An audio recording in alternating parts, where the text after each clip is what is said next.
За 6 дугаар бодол. 2 улаан, 3 цагаан, 4 хүүхэнгийн бөмбөгнүүдээс өнгөн ялгаатай 2 бөмбөгийг хэдийн янзаар сонгож болох вэ гэж.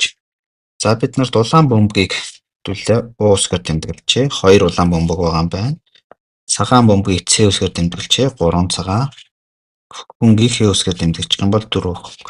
За бид нар 2 бөмбөг сонгож авах ёстой. Сонгогдсон бөмбөгнүүдийн өнгө нь өөр гэсэн чинь тэгвэл ямар асуудыг үүсгэж болох вэ гэхээр улаан цагаан байж болно. Шөө улаан хөх байж болно. Шөө цагаан хөх гэсэн 3 ялгаатай боломжуудыг үүсгэж болох нэ. За энэ дээрээс тэгвэл улаан цагаан байх боломж гэдэг маань улаан бөмбөгнөөс би нэгийг сонгоно. Тэгвэл цагаан бөмбөгнөөс нэгийг сонгох ёстой гэсэн. Бас ингээд 2-ыг өрчдөг нь буюу энд 6 болох.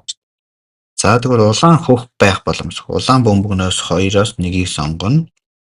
Хөх бөмбөгний 4 бөмбөгнөөс нэгийг сонгоно. За ингээд 2-ыг өрчдөг нь 4 буюу энд 8 байна. За тэгвэл одоо цагаан хөх байх боломж гэхээр цагаан бөмбөг нь 3 байгаа. 3 бөмбөгнөөс нэгийг сонгоно. Хөх бөмбөг 4 байна. 4 бөмбөгнөөс нэгийг сонгох. Ингээд 3-ыг өрчдөг нь 4 буюу ингээд нийт боломжийн тоо нь болохоор 6 дээр нэмэх нь 8 нэмэх нь 12 тэнцүү 26.